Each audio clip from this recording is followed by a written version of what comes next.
Patologiya bo'yicha Sabadarmon klinikasida bachadon miomasi, tuxumdon kistasi, qinni oldingi va orqa devorlarini tushishi, ya'ni sista rektotseli va bundan tashqari bachadondan tashqari homiladorlik, bepushtlik bo'yicha diagnostika, laparoskopiya, gastroskopiya amaliyotlari, bachadondagi poliplar yoki eroziya kuydirishlar shu kabi jarrohlik amaliyotlari Sabadarmon klinikasida bajarilib kelmoqda. Bemorlarimiz qay tartibda tayyorlaymiz operatsiyaga.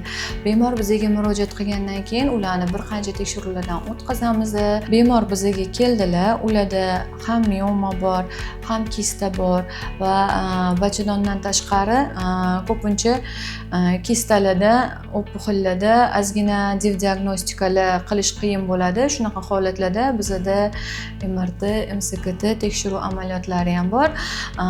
To'g'ri tashxis qo'yishda va bizda yordamchi shifokorlarimiz bor. Misol uchun onkologlarimiz bor, xirurglarimiz bor, kardiologlarimiz bor, gepatologlar, mammologlar, hattoki har bir bemor bizga kelgandan keyin ularni avvalambor to'g'ri tashxis qo'yib, to'g'ri tashxis qo'yilgandan keyin hamma tekshiruvlardan o'tgandan keyin qachonki operatsiya bizda doim rejali bo'ladi. Hozirgi kunga kelib eng ko'p uchraydigan tashxis, tajribamdan kelib chiqadigan bo'lsam, bugungi kunda qon ketish. Qon ketishi sabablari ham bir nechta.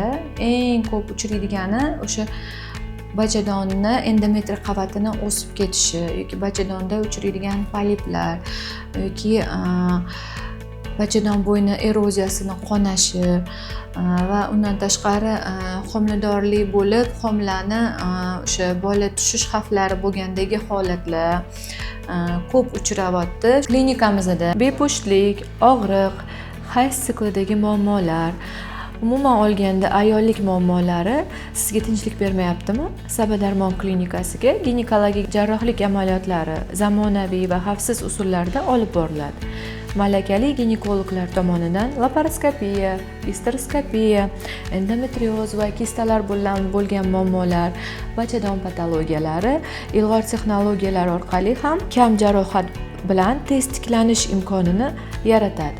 Jarrohlik amaliyotlaridan tashqari konservativ yo'llar bilan ham o'sha jahon standartlariga asoslangan holatda davo yo'llari ham bor. Misol uchun bepushtlik bo'yicha, bachadon miomasi bo'yicha, bachadonda uchrovchi poliplar, reproduktiv salomatlik bo'yicha, o'smir qizlarda uchraydigan o'sha hayz siklini buzilishi, vulvit yoki qon ketishlar, gormonal o'zgarishlar, bundan tashqari bachadon bo'yni eroziyalari bo'yicha ham bizning klinikamizda davolash ishlari olib boriladi.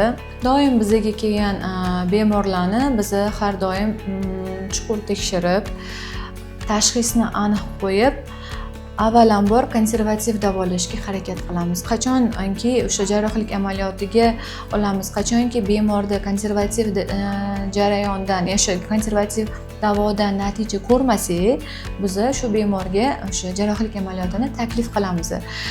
Va jarrohlik amaliyotiga o'tish bu shunchaki oson emas-da. Bir qancha tekshiruvlardan o'tib, kerak bo'lsa bizda o'sha konsiliumlar o'tkazamiz. Chunki bizani Sabadarmon klinikamizda o'nlab ginekologlarimiz bor-da.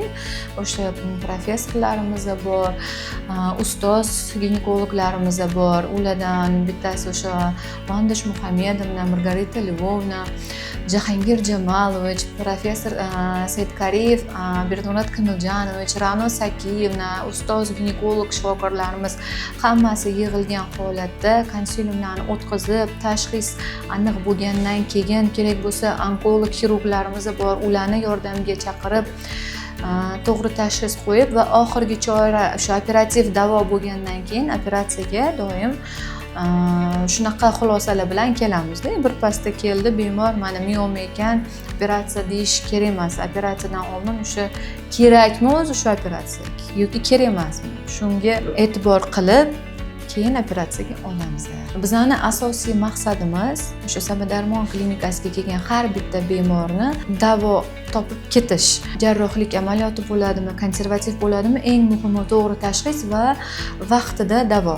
Bir so'z bilan aytganda, ayollarimizda, o'smir qizlarimizda o'sha uchraydigan oddiy o'sha shamollashdan tortib to saratongacha bo'lgan kasalliklarni ginekologlarimiz Sabadarmon klinikasida davolab kelishmoqda va samarali natijalarga erishdik. Asosiy maqsadimiz insonlarning hayot sifatini yaxshilash va biz bundan juda ham mamnun bo'lamiz. Har bir bemorga individual yondashuv va ishonch to'liq nazorat qilinadi.